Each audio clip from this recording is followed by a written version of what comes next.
Hello， 大家好，我是怡元。2377还有960的 KVK 已经告一段落了，但依然还是有不少玩家对于这场 KVK 有很多的疑问，就比方说 Osno 到底有1000亿击杀了没有啊？这场 KVK 到底花费了多少的加速资源？还有到底阵亡了多少的部队等等的数据。今天这个影片将会跟大家一一解答。首先就是 Osno 的击杀，很遗憾的黄庭战斗已经结束了， Osno 的击杀停留在980亿左右。那我觉得他近期可能击杀会稍微再提升一点有可能跟其他的玩家要单挑之类的，又或者是他自己去找击杀，有可能会再提升一点但是应该不会差别太大，大概还是停留在980亿左右。那说实在的，他在这一场 KVK 的击杀也是提升了蛮多，不过 Osno 依然还是全部伺服器包括国服击杀最多的玩家，基本上最高击杀的玩家都在这个地图里面了。你们可以看到 Osno 的击杀是遥遥领先，但是在这一场 KVK 的战斗里面，击杀最多的并不是 Osno，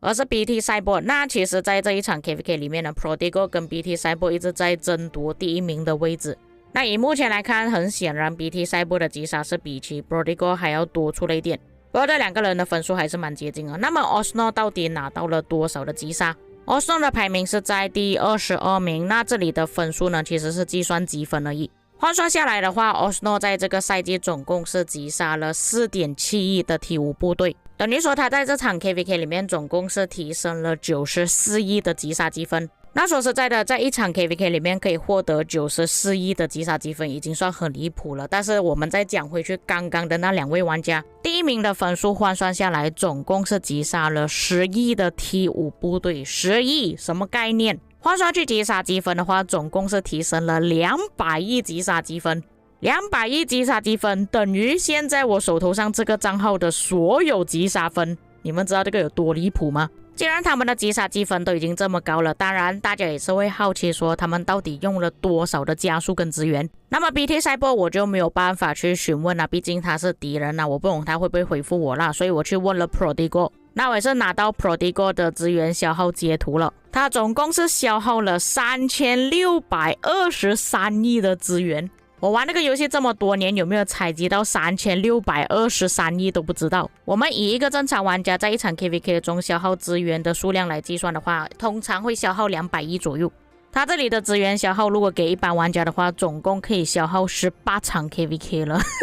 至于加速方面呢，因为没有写在英灵殿上面所以我去问过他本人，他说他的加速消耗大概8000到9000天左右，我们就抓取一个中间值吧，就计算8500天就好了。那这边总共是消耗了大概24年的加速。那当你们觉得说这个资源消耗已经很多的时候，我再给你们看另外一个东西，就是 Prodigal 他并不是这场 KVK 治疗最多的玩家，还有比他治疗更多的玩家在前面。那你们记得 Prodigal 这里的治疗积分是36亿，换算下来总共是治疗了 7.3 亿的 T5。然而第一名就是 BT Cyborg， 他总共是治疗了54亿积分，换算下来他总共是治疗了10亿的 T5， 所以我觉得他应该用了接近30多年的加速。至于资源消耗的话，应该有4000到5000亿左右了吧。不过各位在看了他的击杀还有治疗之后，应该都知道其实他的战损是亏的，大概是1比 0.9 或者是 0.8 左右。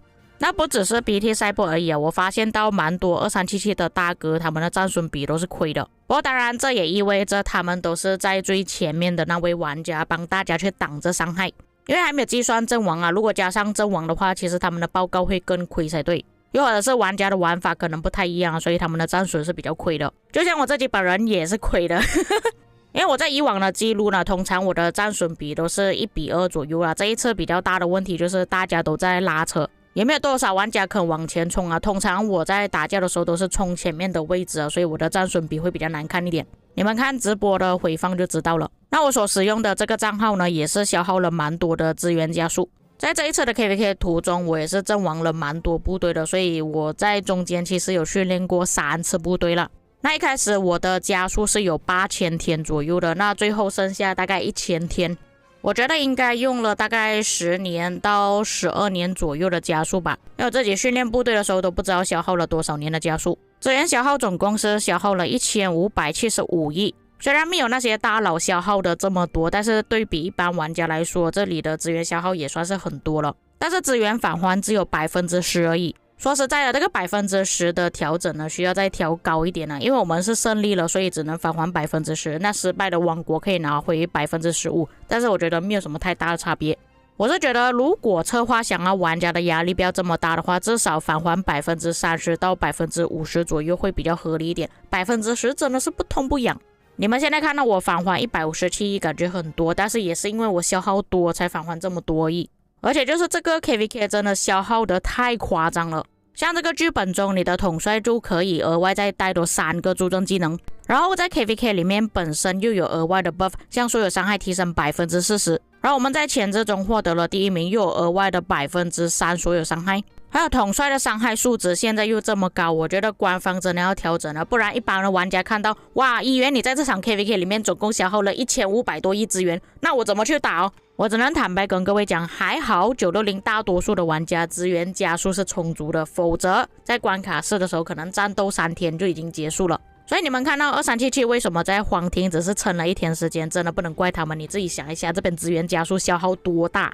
而且我们战斗是从关卡4开始战斗到黄庭为止，至少战斗了20天左右。就算你们不要说资源跟加速的消耗，只是说玩家的精力都已经要精疲力尽了吧。再来就是大家比较好奇的王国阵亡到底有多少，这里总共有12亿，可以获得45点的特别移民点数。那关于这个部队阵亡了，我在之前就跟大家讲过，这里的标准非常高，你是真的要阵亡了很多部队才可以拿到这么高的积分。像960这一次已经阵亡了12亿的部队，但是还没有办法拿到最多的移民点数。想要拿到最多的移民点数，必须要阵亡13亿的部队。但是2377其实他们这一次的阵亡是比起960还要更多的，他们是已经达到最高标准了。不过各位也看到了这一场 KVK 的强度，也就等于说你的 KVK 也必须要像这一场 KVK 这样打这么多、打这么久、阵亡这么多的部队，才可以拿到这么多的移民点数。而且这一次 KVK 是已经突破了很多记录，不管是阵亡、击杀、治疗还是资源消耗等等的，全部都已经破纪录了。